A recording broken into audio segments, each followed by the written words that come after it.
EVM के बिना नरेंद्र मोदी चुनाव नहीं जीत सकता है। अधूरी हसरतों का इल्जाम हर बार हम पे लगाना ठीक नहीं। वफा खुद से नहीं होती, खता ईवीएम की कहते हो।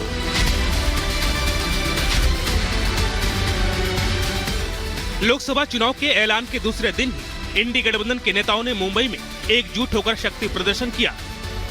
इंडी गठबंधन के नेताओं ने जहां बीजेपी पर तंज कसा, वहीं ईवीएम पर एक बार फिर सवाल खड़े किए। देश के धर्म, जाति और उत्तर दक्षिण में बांटने वाले विपक्ष में संविधान को बचाने की कसमें खाई। बंगाल और पंजाब जैसे राज्यों में सियासी समीकरण बिगड़ने के बावजूद इस रैली के जरिए विपक्षी एकता के झूठे कसीदे पढ़े गए। अगर इंडिया मजबूत रहा और हम लोग सिर्फ ये सोच के निकले कि हमने भारत को बचाना है, यहाँ के आईन को बचाना है, यहाँ के इंसान को बचाना है। मुंबई के शिवाजी पार्क में इंडी गठबंधन के नेता इकट्ठे हुए थे शक्ति प्रदर्शन के लिए, लेकिन इस शक्ति प्रदर्शन को देखने वाली भीड़ इकट्ठा नहीं हो सकी। कांग्रेस से जैसे उसके पुराने नेताओं ने किनारा कर लिया, वैसे ही देश की जनता भी इंडी गठबंधन से किनारा करती नजर आ रही है। विपक्ष ने अपनी एकता दिखाने के लिए शानदार मंच सजाया, हजारों लोगों के बैठने की व्यवस्था की, लेकिन अफसोस इस रैली में आधे से ज्यादा कुर्सियां खाली रह गयी। इंडी गठबंधन की रैली की कुछ तस्वीरें तेजी से वायरल हो रही हैं, जिसमें साफ देखा जा सकता है कि आगे की कतार को छोड़ दिया जाए तो आधे से ज्यादा कुर्सियां खाली ही पड़ी थी। सूत्रों की माने तो मंच के आसपास जो भीड़ नजर आ रही है वो विपक्षी नेताओं के ही कार्यकर्ता थे। ऐसे में अंदाजा लगाना मुश्किल नहीं है कि देश की जनता को विपक्ष में कितना भरोसा है। इंडी गठबंधन के नेताओं ने जब शिवाजी पार्क में मंच संभाला तो इनका एजेंडा एक ही था, सभी ने एक सुर में ईवीएम और देश की जांच एजेंसियों पर निशाना साधा। राजा की आत्मा ईवीएम में है, हिंदुस्तान की हर संस्था में है,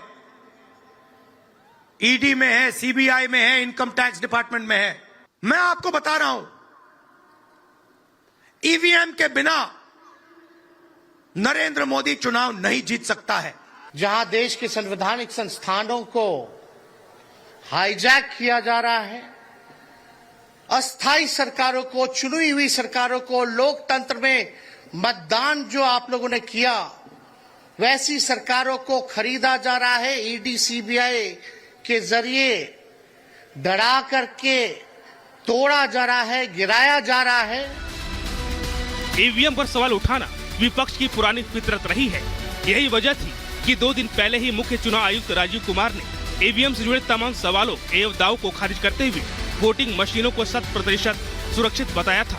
इतना ही नहीं, उन्होंने ईवीएम पर सवाल खड़ा करने वालों को अनोखे अंदाज में जवाब भी दिया। अधूरी हसरतों का इल्जाम हर बार हम पे लगाना ठीक नहीं। वफा खुद से नहीं होती, खता ईवीएम की कहते हो। दुश्मनी जमकर करो, लेकिन ये गुंजाइश रहे।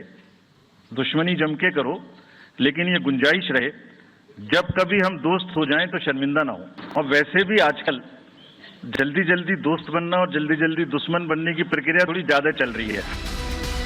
इंडी गठबंधन की नीति और नियत हमेशा से सनातन विरोधी रही है। कभी राम मंदिर से दूरी तो कभी सनातनियों का अपमान। आलम यह है कि इनके नेता चुनाव में उतरने को तैयार नहीं है।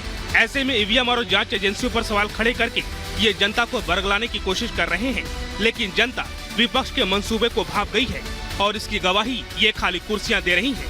Bureau report, Republic Bharat.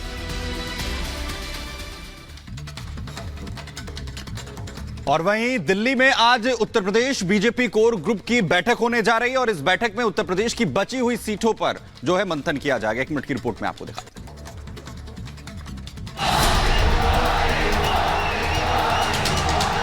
Lok Sabha चुनाव के लिए बीजेपी ने अपने उम्मीदवारों की 2 लिस्ट जारी कर दी है। पहली लिस्ट में 195 और दूसरी लिस्ट में 73 उम्मीदवारों के नामों की घोषणा की गई है। पीएम मोदी की अध्यक्षता में हुई पार्टी की मीटिंग में नाम तय किए गए थे। अब यूपी की बची हुई सीटों के लिए यूपी बीजेपी कोर ग्रुप की बैठक आज होने जा रही है।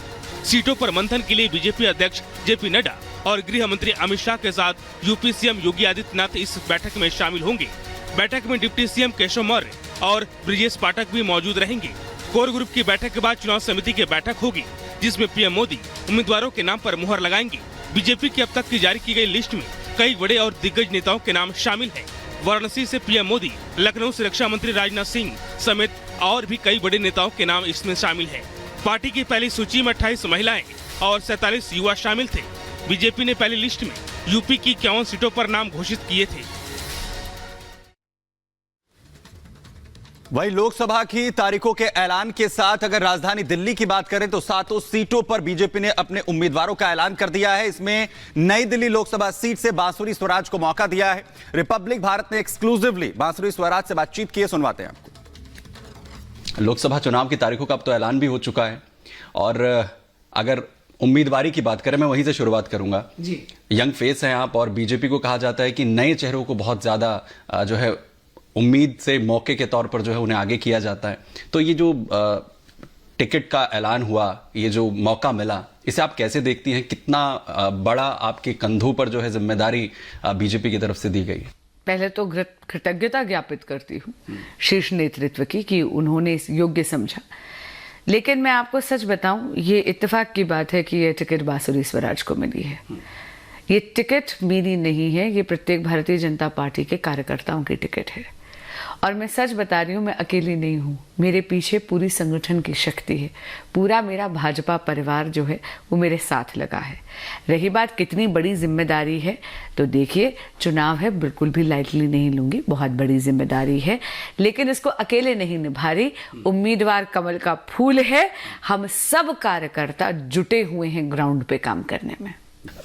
अगर मैं इसको ये कह के पूछूं, क्योंकि बांसुरी स्वराज को एक कार्यकर्ता के तौर पर आपने कहा एक मौका मिला है, लेकिन आपके साथ एक बहुत बड़ी लेगेसी जुड़ी हुई है आपकी माता श्री की, स्वर्गीय सुषमा स्वराज जी की। और ये जो लेगेसी है, इसे लेकर दबाव महसूस होता है? लगता है कि इस जिम्मेदारी को आगे लेकर जाना और ज्यादा जो है वो कठिन होगा? आसान लगता है, मुश्किल लगता है इस लेगेसी को आगे लेकर जाना? मैं आपको सच बता रही हूँ, बिल्कुल भी नहीं, क्योंकि मैं लेगेसी का प्रेशर ले ही नहीं रही। मुझे लगता है ये बाकियों के दिमाग में, जहन में ज्यादा हो सकता है। मुझे तो माँ का आशीर्वाद लगता है। और मैं कहूँगी आज मेरा 14वां दिन है कैंपेन का। जो माँ के प्रति स्नेह है जनता में, वो आशीर्वाद बनकर बरस रहा है। और साथ में जनता जनार्दन का अगाध विश्वास है मोदी जी की गारंटी पे, क्योंकि मोदी जी की गारंटी से भी गारंटी पूरी होने की गारंटी है, सुशासन का आश्वासन है। जनता ये देख रही है, दो पहलू हैं। एक तरफ तो मोदी जी ने जो मैनिफेस्टो में वादे लिखे थे, पूरे के पूरे, जिसे कहते हैं ना, सारे वचन पूरे करे हैं। दूसरी तरफ आप देखिए, विकसित भारत का जो उन्होंने एक विजन लिया है, उसको एक संकल्प की तरह ग्राउंड रियलिटी में तब्दील कर रहे हैं।